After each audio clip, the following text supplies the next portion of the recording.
One. Brandon Davis, Swan Energy. Imran Khan, Swan Energy.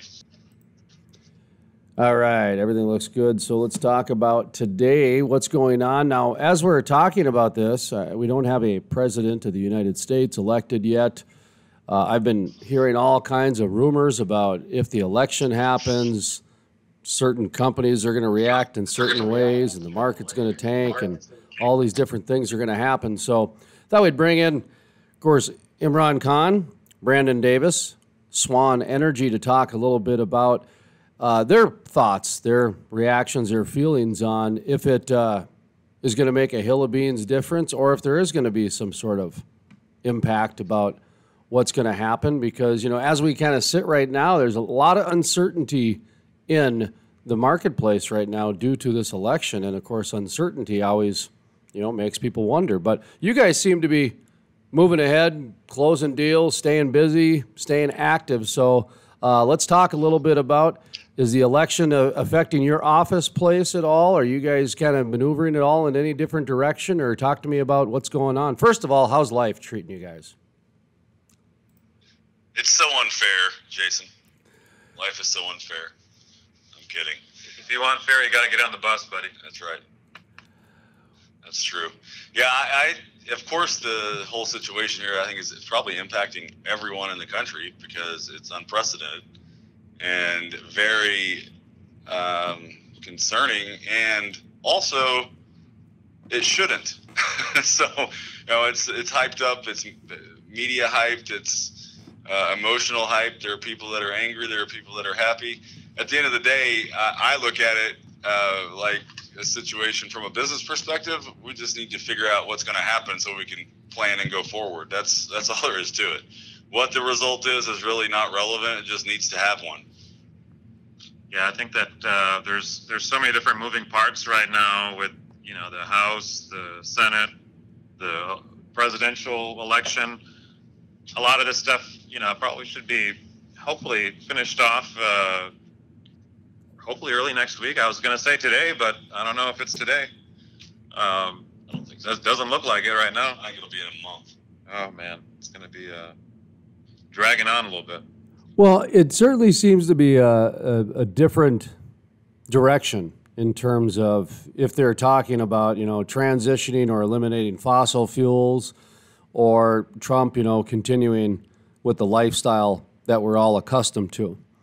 And to me, I think the bigger question here is, you know, what like you said, is going to happen if this particular president goes in or whatever. And I was just thinking about this Biden this morning, and it just dawned on me, this is so much like the Jimmy Carter era, when there were gas lines.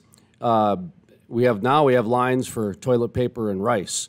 And, you know, there's inflation happening and that sort of thing. And luckily, we've been able to curb quite a bit of inflation on some things during the Trump administration. And a lot of that has to do with shale and the abundance of energy that we have in order to not only create products, but get the products to the marketplace in an affordable way.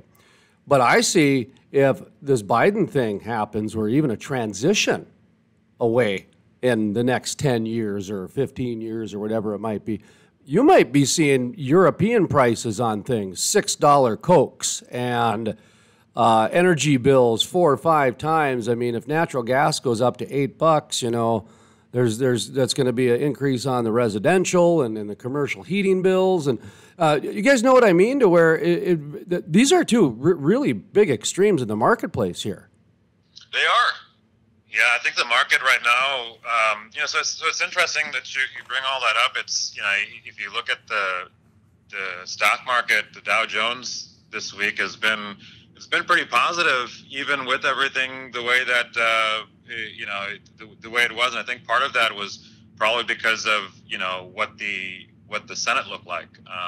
You know, everything looked to be to where it was going to stay a Republican Senate, and I think people were positive around those areas. And for the week, we're still up, but you know, I know today it's you know, kind of balanced out a little bit, dropped down a few points. So I think, we're going to probably be going through some ups and downs until we figure out, who is in power and how things are going to move forward. I'm not big into gossip and boss up and all that different stuff. And just to kind of illustrate, though, kind of what's going on with the uncertainty in the politics. 2 days ago, I'm in the Permian here right now, and there's a lot of activity going on, of course. 100-some rigs out here and a lot of different things, a lot of companies. And I was at a Starbucks outside with a Frackleberry Hound, my dog, and we were sitting out there working, and there was a oil field executive's wife that she was kind of taking a spa day, if you will. She was not a spa day, but a coffee day. She had one of her kids into daycare, and she's got another one on the way, 4 months. And so her and I probably chatted for a good hour outside. And while we were talking, she got a text from her husband and he works for one of the majors. I'll say top 5, okay, top 5.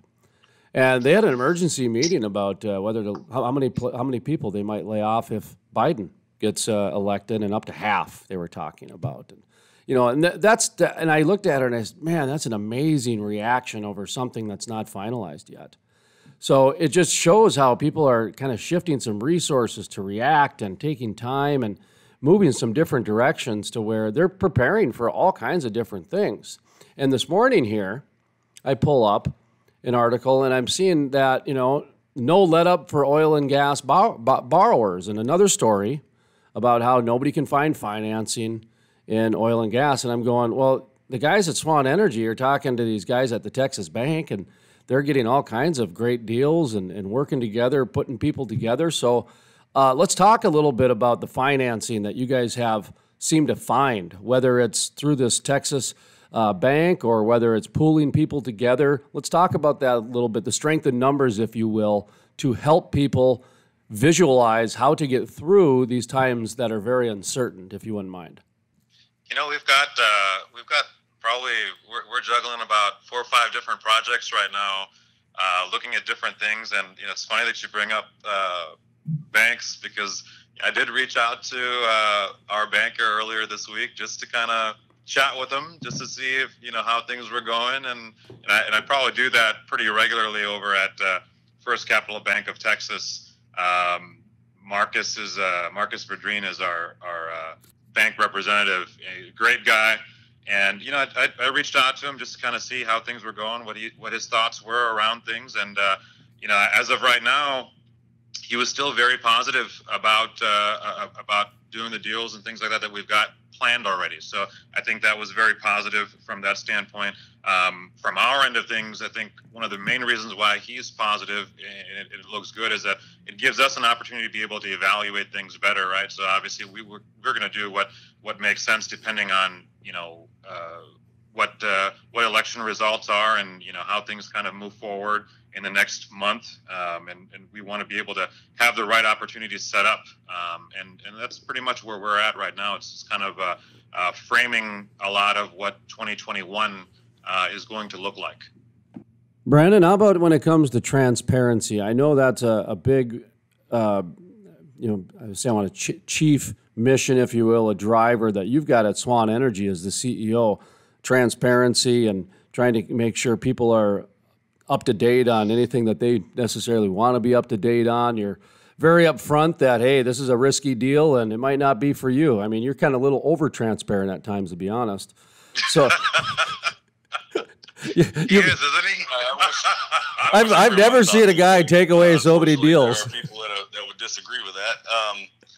And better to be able to see it from that perspective, especially when people are putting money into things. Like we as far as transparency, pass along everything that we get, and that sometimes isn't enough for some people. And that's unfortunate, but it is what it is. I mean, I can't tell people how to think and make people look at things the same way I see them. I can try to explain it, but that's about it. So we are very big on that, and I would want that if I were on the other side of the table and buying into something with someone. I would want as much information as I could possibly get my hands on, and so we try to do that. And but I mean, at the end of the day, we manage 30 some odd partnerships and businesses right now, and 34, I believe, Some of them have happy people, some of them don't. It just depends on how it goes. You can't control that. So it's kind of like this whole election deal, and thinking about what you just said of laying off half of their employees at certain places. There's two different ways to look at everything, and I always look at that as opportunity for us to be able to pick up some good people that would otherwise have been employed by companies that they would have worked for 40 years. So I'm not upset about that. I'm not concerned about the results of the election. There's nothing we can do about it, and life goes on. And if it ends up killing this business, I'll go into another one. So whatever, it is what it is. I'm not too concerned. I think that's go ahead. That's a good point to kind of bring up, right? From an entrepreneurial standpoint, that's basically the outlook that you have to have. You look at different businesses, and Brandon being in many different businesses, I guess, I'm in a few businesses also, and it's you go through and you hedge things, right? You make sure that you don't look forward 30 days, you look forward 20, 30 years, right? And that's really the main objective. And a lot of times, it probably looks like Brandon and I are sitting here in the office, shooting the shits. But in reality, we're sitting there trying to figure out things for the future, right? To make sure that, the company is relevant and around in 5, 10, 15, 20 years, right? I think that's really, and part of what I was saying earlier, looking at what we're going to do in 2021, it's been basically very transparent in a way for a little while, just because where oil and gas has been at. And each time you have a new kink in it, you have to kind of, rethink and reevaluate, and then based on the new knowledge, come up with new suggestions and new ways of doing things. So, another way about transparency is with the employees as well. And, I've talked to a lot of your employees before, and they seem that you guys are very transparent with a lot of different things. And of course, Imran, this at restaurants, servers and cooks and hostesses, they like to almost know too much information. They certainly like to tell you how to run your business, that's for sure. And I don't know about gold mines, but gold mine might be the best investment you got right now if we're in the Jimmy Carter era again. And anyway, just a little sidebar there. But talk to me about the transparency with employees, and also the importance of a community relation, really, that's happening through a lot of this. That's really the one thing I've seen that's kind of come to light in a lot of this election stuff is the importance of community relation and fellowship because of COVID. A lot of people are having a hard time assembling, so they can't get like minds together, or they can't get the type of community and fellowship that they're looking for. So talk to me a little bit about that, the transparency with employees, and how you guys feel about the community and that sort of development. I think all those things are very relevant, and whether it's now with the different concerns going on with elections, pandemic, this, that, the other, or when things are great, transparency and communication are always very key. It's funny, we're doing a community event where we're sponsoring some a dinner thing today, actually, at the restaurant. From an employee standpoint, I've probably had several talks with my manager there that you've met, Jason, and it's just great to be able to let them know what's going on, let them know what the future holds, and provide the right guidance. Right. I think those are the key things to be able to make sure that you're participating. And from a community standpoint, a lot of times I try to do whatever we can to participate in different local community events and things, and sponsor dinners or snacks or whatever they're doing that are in a positive way, right? So I think that's always important to be able to be part of the community. I think we're all in different cities and different states, but at the end of the day, the community is really what makes us get our local business going, right? So you always hear a lot of buy local and things of that nature, and that's great. That's great to be able to see, but at the same time, you have to make sure that you're competitive with everyone else in the marketplace. So I wanted to ask you too, let's say somebody is thinking about investing. It's that time of the year where they're checking out their budgets for next year. They're maybe moving some things around. Maybe there's some 401ks or some retirements. We mentioned layoffs happening. So there is a lot of different opportunity for people to invest. There is, and I'll be honest, if you take a look at what industry has done the most over the past 30 years, it's the investment industry. That's the one that's actually done the best, is the investment industry. So those people who are making investments and pulling them together have actually made the most money. And anyway, so I just want to make sure that give you guys an opportunity to kind of walk through how somebody can do this. Let's say that they go to the website and there's a pre-qualification process, isn't there, guys? You got to be pre-qualified before you just start sending investment information to people. Yeah, if somebody wants information about us, they just have to go to our website and fill out a form and ask. I mean, that's really the simplest way. And from that point forward, based on qualifications or lack thereof, then the conversation can move. But that's really that simple. I mean, it's swanenergyinc.com. And you can get everything you need. And as far as investments go, from your standpoint, looking at the world today, what would you say is the best thing to invest in? Me personally? Yeah. Well, honestly, I'm very much a natural resource guy. I really am. I look at fossil fuels as a very safe investment. I look at gold as a good investment. I look at some of these rare earth minerals. I'm not sure exactly how to invest in cobalt or palladium or some of these other things. Is it a lot like gold? I'm not sure, but I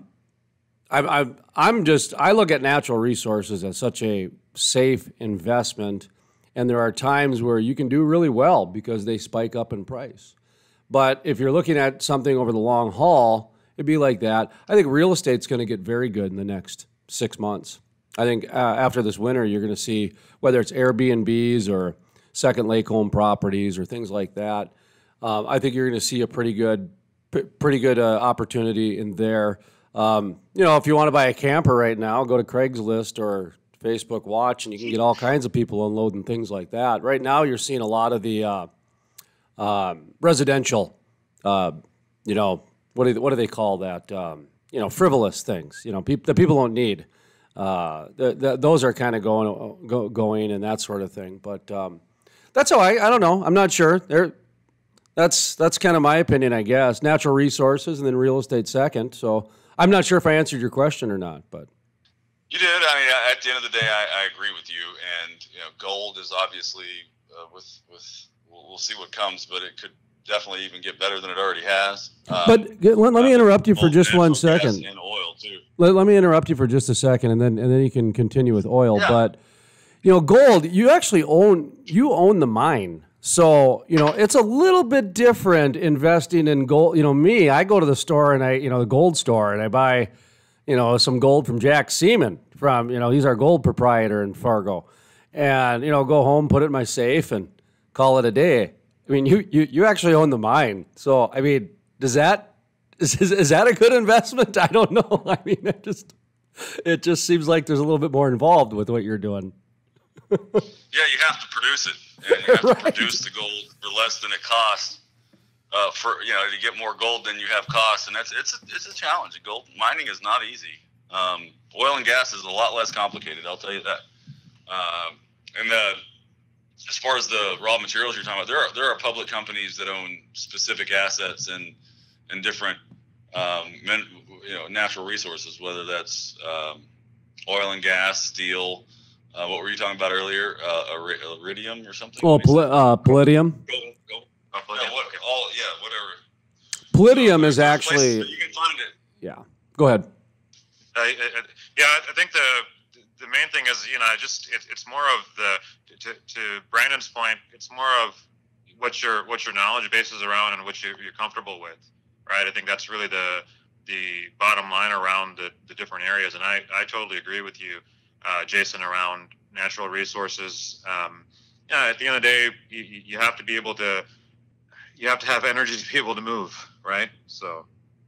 Well, not only that, but it makes so much of the products that we're using and so many of the different directions that we're going. I mean, if people really wanted to get, into the doomsday talk, well, then really invest in fossil fuels. Because if we're going to go the wind and solar direction, that they ain't going to work at all without fossil fuels, whether it's the plastics and the crude oil that's needed on one side of it, or if it's then natural gas to be a base load to help it and subsidize the power part of it. So I look at it that way. I mean, it's that's how safe it is.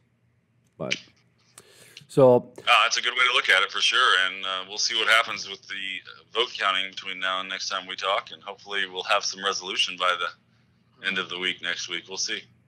How about next week? it'll be next week, won't it?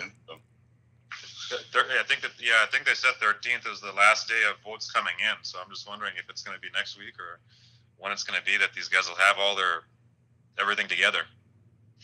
Isn't it remarkable how it has the opportunity to turn into a cliffhanger on a Friday night? It's just, I mean, me and the media, I look at this and just look at like, well, life's just writing the script for the news networks to just usher in the eyeballs. That's what everybody's doing this weekend, is watching that stuff. Oh, then a little football on Sunday, I guess, but maybe Saturday if you're into the college. College is big down in Texas, so there's football there. But I did want to ask you guys. Thank God college is back. What's that? I said, thank God college is back. It's been horrible not seeing them play, and I guess some of them were playing, some of them weren't, but now it seems that everyone is, which is nice to see. I'd like to have a conversation sometime at Cowboys and Indians at your restaurant. Maybe we can throw the recorder on or not, but how different the economy is going to look in the world of collegiate sports, because when you take a look at something, man, they got a monopoly going right now, a lot of these teams. There's no one else to watch. You only got a certain amount of teams, and I mean, how that's going to affect recruiting. And, like when North Dakota State beat the University of Minnesota in football, so we're, 1AA, and we beat, a Big Ten school, our enrollment spiked in the next week. So, like, football is very related and correlated to like your enrollment, things like, and I imagine it's true with Duke basketball and North Carolina basketball and other sports and things like that. But anyway, that just shows you the ripples and how certain things can impact the economy and marketplace, and how the world's going to be different when we're done with the COVID and getting everything back to it. So, all right, sorry guys, I don't know if you want. No, that's actually a really good point. It's very interesting to think. I think Brandon and I were talking the other day about how viewership on so much of the different types of sports out there has dropped drastically. And you would think from a COVID standpoint and everything else, when people are at home, they'd actually sit there and watch TV and watch the sports and things. So it's just it's interesting to think what's really impacting that. For me, what has been my biggest challenge getting back to sports is there's no crowd. I really do enjoy the barometer of the crowd noise, and I did not realize it until exactly. I didn't even realize it until they started bringing baseball and basketball, and actually it was pro wrestling that did it for me. I turned on pro wrestling one time, and they didn't have any fans, and I went, "This is the worst soap opera I've ever seen in my life. Bring the fans back, so at least they could trick me into thinking it's athletics." I mean, this was just like terrible because there was no music. It was just anyway, but the fans just bring in so much, and so as they, I guess, usher that back, that's going to help out too. But any final thoughts, guys, as we wrap up for the week here? Any thoughts that you want to leave people for the week? Honestly, it's a week that I feel like, because of the way the elections are and everything else, it's going to be a week that's going to continue into the weekend. People are going to be, as you said, cliffhangers. Sitting and watching what's going on. How things are being resolved. All these different lawsuits and things that are happening and going to be happening. It's interesting times. It's really. I thought that coronavirus and all of that stuff was bad enough, but we're really in new times today with the elections even. So it's 2020 has really been something different.